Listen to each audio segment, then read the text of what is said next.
Fala galera de interação, tudo bom com vocês? Hoje estamos aqui para mais um Papo Cabeça e discussão de um tema muito interessante. Foi um tema do Enem, né? A gente está estudando aí pré-militar, a gente pode ficar ligado, porque às vezes os concursos repetem os temas. Um tema que foi do militar, o Enem usa, um tema que foi do Enem, a gente muda algumas palavras e usa no militar, ou em um concurso público, isso acontece muito, então vamos ficar ligado. O tema é sobre o racismo, não é mesmo? Vamos discutir um pouco sobre isso. Naquele mesmo viés, vamos pensar em um problema, em uma causa e uma solução. Uma solução, ó, blá, blá, blá, volta tudo. Em um problema, em uma causa e uma consequência. Agora foi. Então é o seguinte, gente, qual o problema do racismo hoje em dia no Brasil? O problema do racismo é que ele é uma prática adotada no passado, né? Porque a gente tem uma herança cultural escravocrata, então a gente via o negro como inferior e isso perpassa até os dias de hoje. Então qual é o problema que existe? O problema é que o racismo persiste. Essa visão inferiorizada do negro, ela persiste até hoje. Claro que em proporções menores do que no passado, né? Mas ela persiste. Então esse é o problema.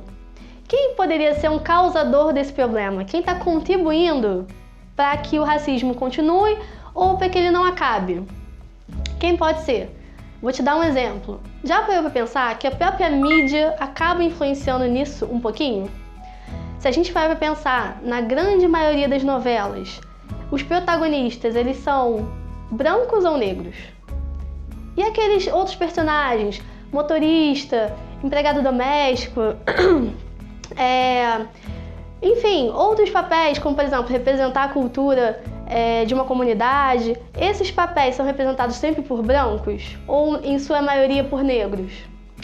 Esse tipo de visão, trazida até em novelas, pela mídia, né, acaba influenciando o nosso pensamento.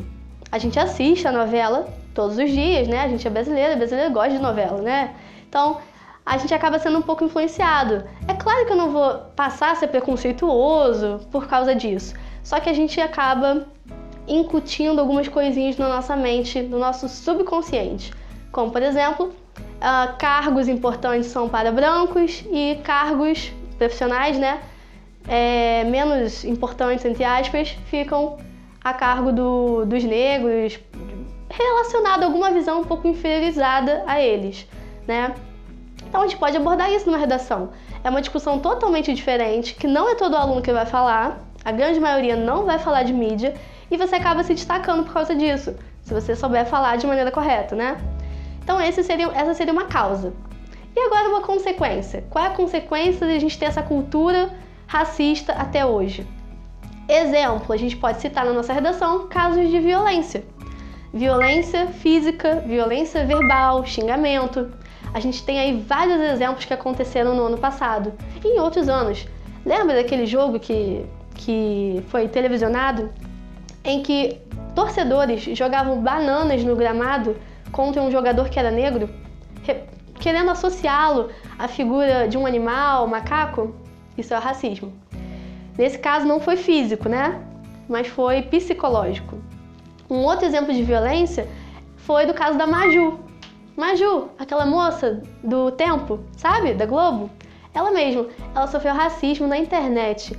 Muitos internautas postavam comentários nos vídeos dela falando que negro não podia apresentar jornal, que esse era um cargo para pessoas brancas, que ela era uma macaca, que ela deveria voltar para o lugar dela e coisas do tipo.